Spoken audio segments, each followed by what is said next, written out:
Well, lady.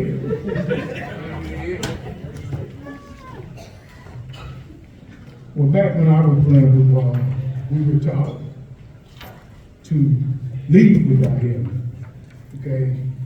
And this day and time, that's a penalty.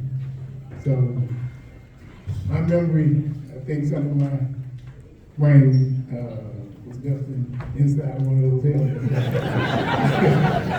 I got to have a little bit of help here.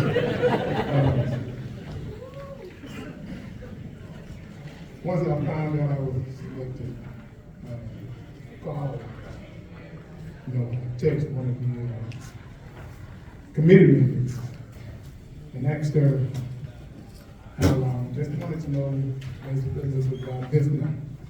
And she texted me back.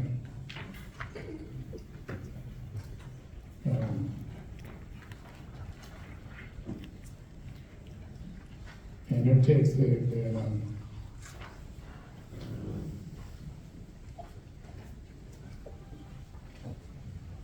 it started at 6, upstairs, plaque unveiling, downstairs in the morning room.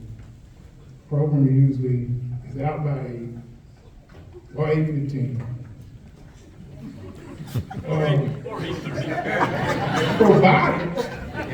Provided we don't have a recipient talk too damn long. So, with that being said, I promised her that I won't be that recipient.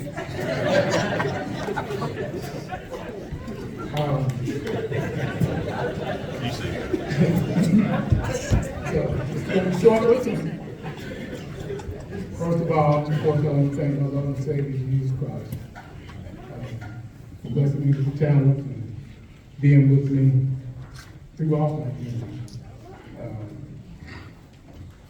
I also want to thank selection committees. I think I was nominated 3 or 4 years ago. So it's kind of a long journey, but I'm here. Thank you, Lord. Thank you, Lord. My family is here. Don't have a Charlie Simmons room of family, but my family members can stand up also. I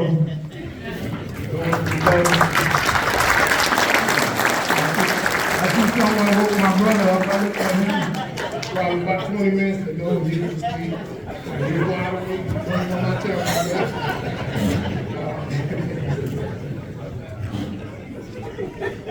And they've been there through it all.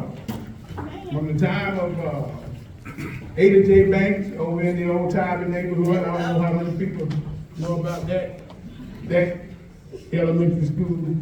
So that's where my mama began to stand. My mother couldn't be here tonight. She's 94. Okay? It's a part of it now. She has 11 kids. Some of my brothers and sisters are here. And we're all living. Praise God. So when I told Mom about my selection,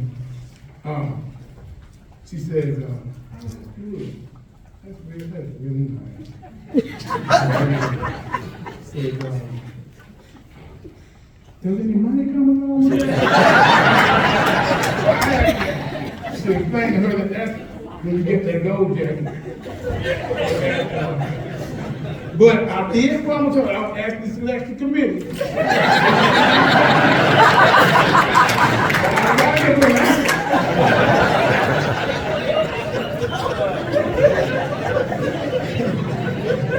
True story.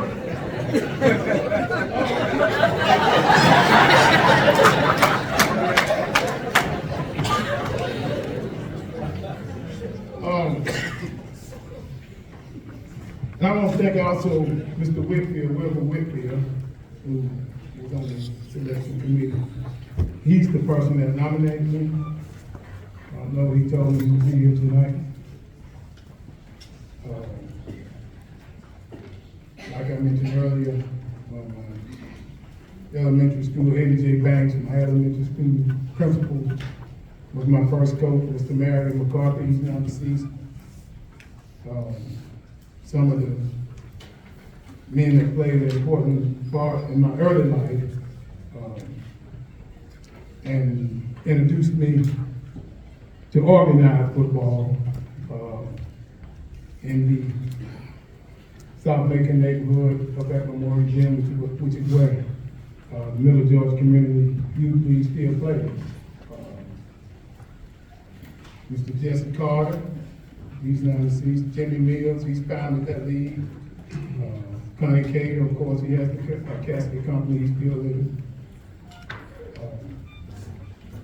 Coach Jimmy Hammond is my high school coach. Coach Hammond told me when I was a junior at practice one day, we were on break. He said, man, you know you can play in the NFL right now. And, you know, I know coaches talk. I know coaches talk. I know coaches talk when I hear coaches talk. But he was serious. He says, Bobby Bryant, and I know, you know about who Bobby Bryant is, played with Minnesota Vikings, Willingham graduate, played 10 plus years. Said Bobby Bryant, I think he said he played with Bobby Bryant, I don't know. But you're just as good as he is right now. Okay, you say so. So Coach Hammond was very inspirational in my football career. Coach Gary Whitman came my senior year after Coach Hammond left. He only stayed up there 2 years. We weren't receptive, our team wasn't receptive to him in the beginning. Some of the guys never were, but I finally had a one-on-one with him, and we kind of got on the same page, and I kind of talked to those team members, and we didn't have a super year, although we could have. How many football teams in Macon can say that they went to Warner Robins and beat Warner Robins in Warner Robins? I did something. Solid? In Warner Robins. We played Clark Central the very first game, and which is the head coach was a former Willingham, is that right? Coach Henderson. We beat them everywhere but on the scoreboard. They beat us 3-0. And I think they went on to almost make it to the state championship game. So we had those kind of players on the team, that kind of team. They didn't buy into the coach, but at any rate, Coach Whitman, he came from North Carolina. Clyde Barton was my ninth grade coach. Coach Hatcher. Where is Coach Hatcher? Coach Hatcher. I remember when I came home during the strike, NFL strike 87, went over, I always like to go back to Southwest, talk to the coaches, some of the players. Coach Hatcher told me, once we talked, him was probably going to make it work. Because at that time, you have to understand, that strike was not a lockout, meaning that for the first time during the strike, players were given the opportunity to go back to work, cross the picket line, so to speak. You know, so when you go cross the picket line and have to face the veterans, or you're going to try to be united and hang out. Well, I chose to stay with the veterans. So, had I listened to Coach Hatcher and went back to work, who knows? I could be, maybe, possibly have a gold jacket. You know? And plus, he offered me a coaching job once I finished playing. Coach Hatcher. My collegiate coach course, I attended Wichita State, and I know when some of you all here at Wichita State University think basketball, I know. And true enough, Wichita State has had some good basketball teams in the past. Of course, those that saw the Phoenix game, Landry Shamet that was shooting all those 3 pointers, he's a Wichita State guy. Gotta give us a credit. But our famous, probably Wichita State's most famous alumni is Bill Parcells. Who knew that? Did you all know Bill Parcells attended Wichita State University? The Tuna? Well, see, he did. I told you.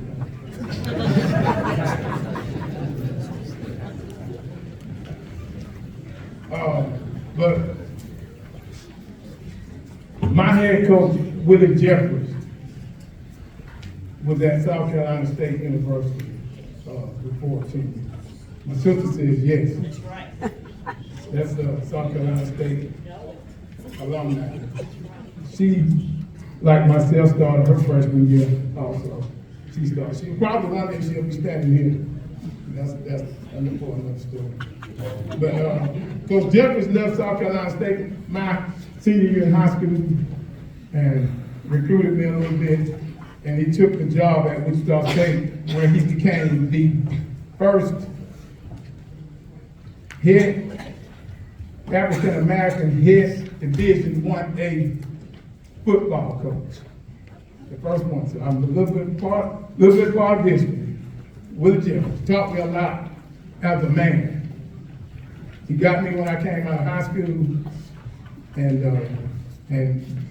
to this day, I try to make it a point to visit him. He's living in Orangeburg now, to visit him once a year.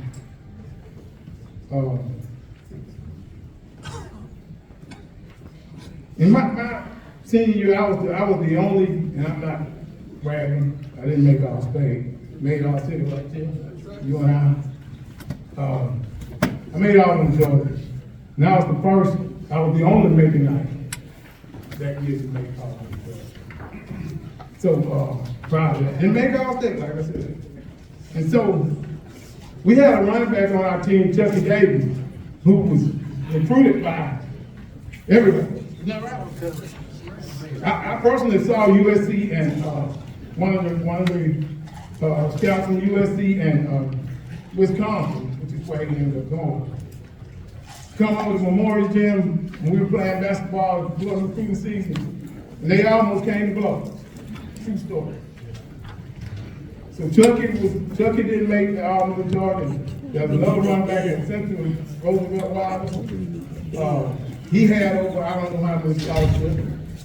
He ended up going to Alabama under the great Bear Bryant. That's this is where I thought I was going to go. They didn't make the team. So we were waiting about an hour and a half for this player before we could get the pictures taken and started. And so, of course, guys got arrested. Finally, here comes this guy. Walks in, I don't mean people, some guy by the name of Herschel Walker. And I'm thinking, this person that had us up, this is the reason Chucky and Roosevelt didn't make all those Georgia because of him. I'm thinking that to myself, now, didn't say it. Once I read his stats, got an opportunity to read up on him and follow him, I understood why Roosevelt and Chucky called him the Georgia team. So, time is run out.